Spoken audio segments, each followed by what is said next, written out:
ndandishangu yekuti ndiataure nezvinyaya mwana wayo ndasingadi kuzoitaura palive yemanheru ndandisingadi kuzoitaura palive yemanheru because manheru tichida kuita zvemanheru manheru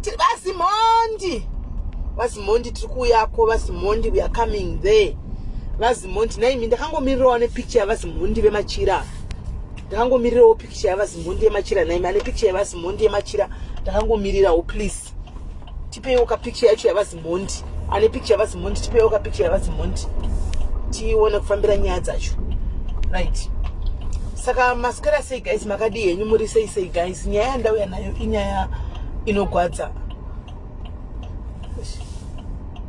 omana newspaper chero ndira kutotimika murodi kudai sure it's a very right.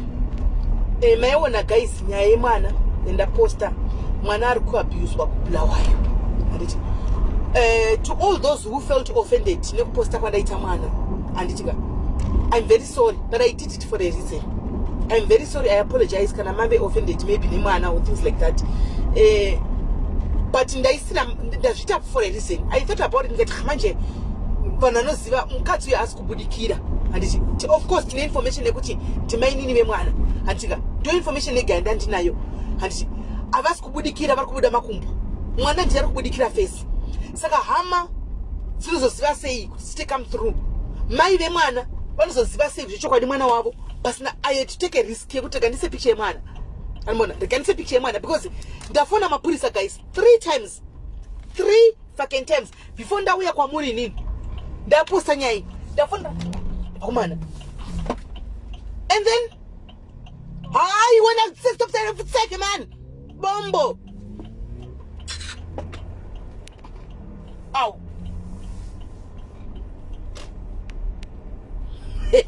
sorry guys, vanomurudza nokusa vanogwadza mufunge unona ndine right of way ndioda kupinda pandotanga kupinda ini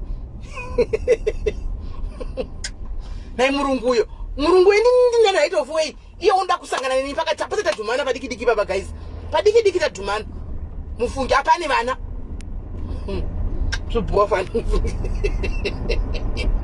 nongospoilika zuva rako 2 minutes wakuvana so zvarunospoilika 2 minutes naimi zvakaoma zvomboroti pfumba nenyasha chaidzo right.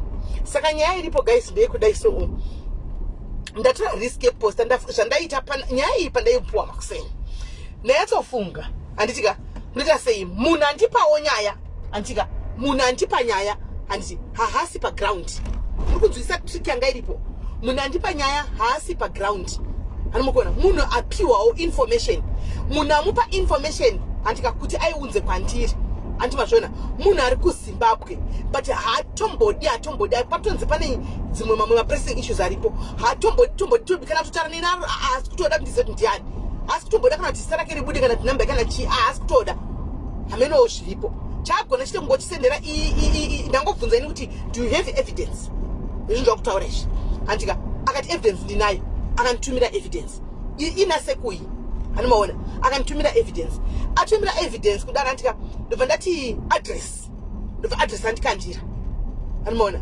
andipa address ndobva ndafunda mapurisa ekudhuze neikoko hanimaona kuBulawayo hanimaona zvikanzi hatina transport yekuindako muri kuva first response hatina transport yekuindako mozofona after 30 minutes muchiona taona transport here. Actually ndinati ndichafona 30 minutes ndichiona timaona transport here, right? After 30 minutes, after ndifunga 30 minutes, ndifunga ndadarika 30 minutes, ndifunga kuma 45 50 minutes, ndazofona futhi. Hanimaona. Ndafona futhi bva ndatsvana nemupurisa anachara naye nzani nichavalala. Meno wanashara naye wachona ndibva ndakumbira kutaura naye andika zvikanzi abuda. Hanimaona. Ndakutonzi hold on mai mwana. Ndiri kufana kuZimbabwe kari mind you direct kuZimbabwe. Airtime yotsengwa mai mwana havasi kudaira. Andika ndangonzi hold on. In fact, kusvika ndakata phone. Hanimaona. Kusvika ndakata phone. Ndatunoti mari zvoitopera nangota unotofana direct ka kuZimbabwe. Palenda inzo kuZimbabwe. Right. Ndapedza kudaro.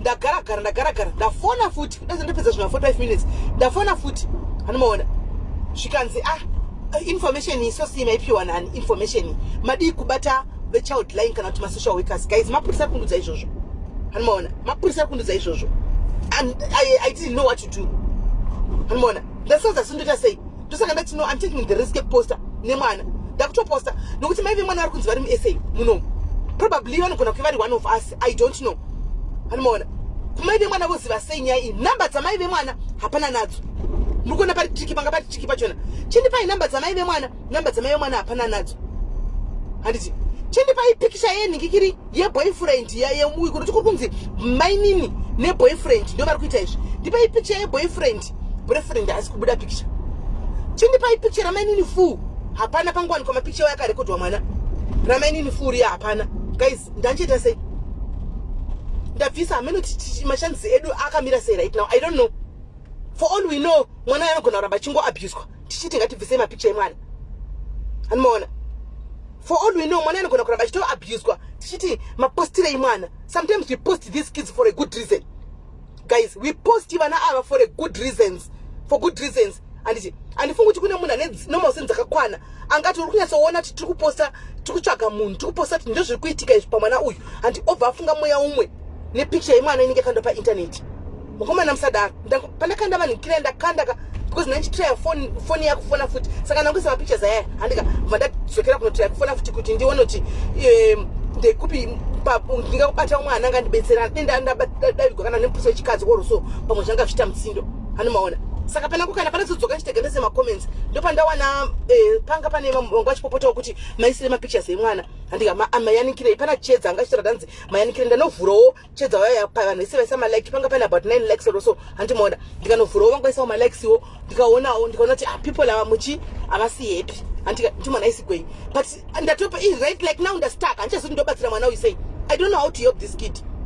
So guys ngatise musoro pamwe chete kana pane anoziva kuti tingabatsira mwana uyu sei anozivawo handizivi kana une hama yako iri kuBulawayo and kana une hama yako iri kuBulawayo please because maive mwana tiri kuvatsvaga but muzati vakaona mwana wavo zveshuwa zvichaita kuti vamuke kana vanga vakadhamba mwana uyu vanomaona kana vanga vakadhamba mwana uyu vakainda zvacho South Africa guys hakuna mubereki anoona mapictures aya kana kuti video yaobva angoignora vanomaona she will make a plan.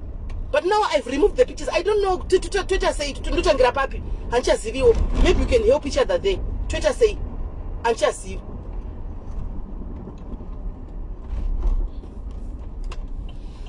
Anchaziviwo. Tibatsirane kuti poitwa sei ipapo. Because ndatovewo stuck in guys. Mwana uyu for all we know anogona kuramba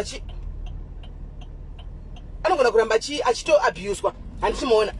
Because my pictures angachita only picture yemwana yaega ndo iri kutoonekera mwana ndiyatoonekera saka chiro pakaita dzimwe hama dzatichagona kuziva mwana uyu kuti mwana wanhingi pamwe pane mumwe hama inenge nenhamba yamai vachona handimaona sezvo mapurisa siri kugona kubatsira but manje mainini vava vari kungobuda makumbo saka makumbo vanozikama sei nemakumbo amen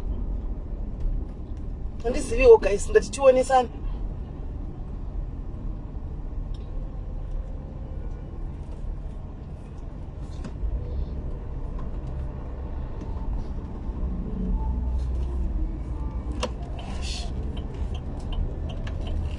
Ndizivo guys ndatiwanisana Twitter sei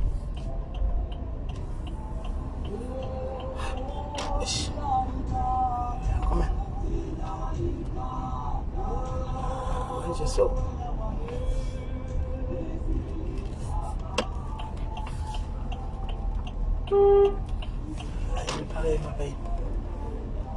ngaini kasungwa paka ivapa Manzi stop sign no stopping. But ndakato stop I ndo pake phi apana parking. So zvangita. So zvangita. Right.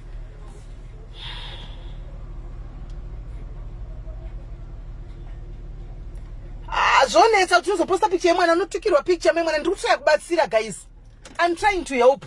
Hanoona, I'm trying to help but zvinozonetsa ndizondidzokera uchinzi ndapostira mwana ndozotukirwa picture inini ndaposta for a good reason. Anditi ndaposta for a good reason kuti vanhu paite one anogona kuidentify mwana uyu because mwana ndiye kane face iri clear. Vamwe vese hapana munhu ari kubuda. Zvonetsa because ndichatukwa futi hanoona. Kunesa anchazivi ndati ndichiuya palive tichionesana kuti dawo best tobatsirana sei. Nokuti hapachisina imwe way yekuti tingati mwana uya mai vemwana vakaona kana kuti hama dzamai vemwana kana kuti hama dzababa vemwana vakaona mwana ndoziva kuti mwana wedu kauyu. Ndo abuse yacho Natasha, ndo abuse yacho iyoyo. Ndo abuse yacho yatiri kuzama kuti titaure nezvayo, tibatsire nezvayo. Kuabuse mwana mai kusunga mwana womunyika mumvura hakuna punishment yakadaro pa mwana uyo haana kana 10 years uyoyo. Mwana uyo haana kana 10 years uyoyo.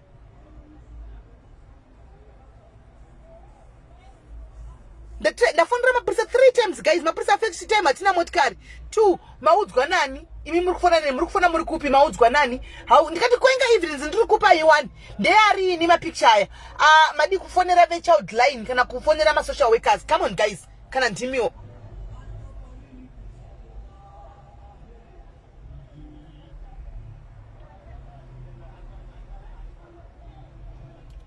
Hanzi Madumbe said did the same thing. Chinonetsa kama vanenge kune vanoziva anti mapostire imwana, but I'm surprised the way andaposta mwana on social media anti is the way atinoposta vana vedu pama social media. What's the difference guys? I want to ask. Apana posta kundiseka imwana kana tukuseka tukutuka mwana ari posta kunzi vedu honai kuti zvikurumidza kuti msindo like tise voice omwe chete tikurumidza kutsvaga vanoziva mwana. Anomaona tinoposta vana vedu pama social media ndikunyapa here. Ndiana sana mboposta mwana kwa social media washoma. Tinesa ma pictures kana uchifutamba ni vanhu 4000 andika kana 25000 people vanotoona mwana wako. Kana anoda kuti uroi anongotora kana picture mwana wake kana pa social media ungadi unogona kutozongoona yave kumwe. Saka nchazivi kuti Twitter sei. Ndadzura ndaona kuti zvingatonetsa ndinoziva kuti zvonetsa izvi.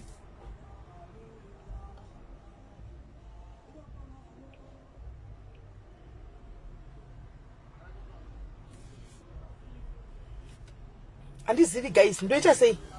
Because our idea right now mukona since ndabvisa pictures ndatireka ndimire pamwe mai vachaita come through. Picture yaya ne more than 1 hour iripo kaya almost close to 2 hours kubva ndabvisa picture yemwana iripo paya.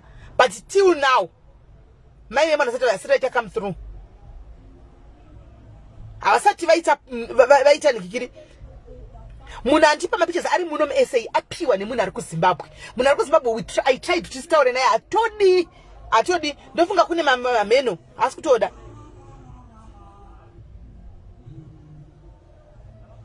Ndo zvinonetsa bai kimano batsirwa nei mwana wacho pasina picture.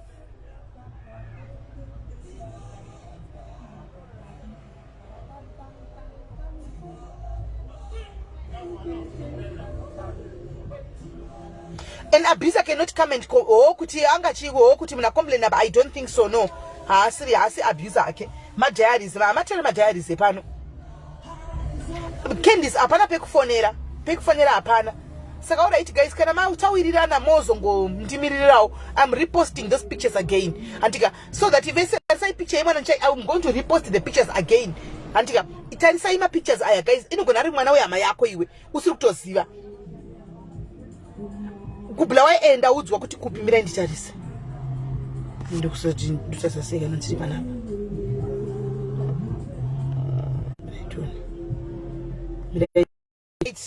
Kunonzi kupumula. KuBulawayo kunonzi kupumula. KuBulawayo kunonzi kupumula. Animona gogova memwana anzanzi anzani amen regaindise andinapiwa sare mwana kupumula guys kupumula. Animona kupimula vanoziva KuBulawayo kupimula KuBulawayo kupimula KuBulawayo choro address nditori nayo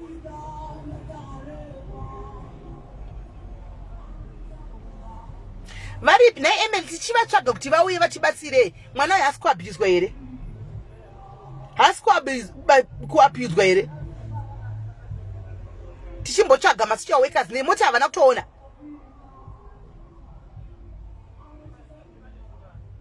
kupimula ndokwakune mwana iye kupimula ikokoko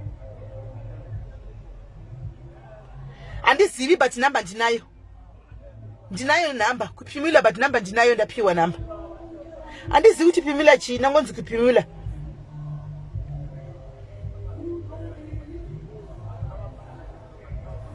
SIS MELLY ndihamba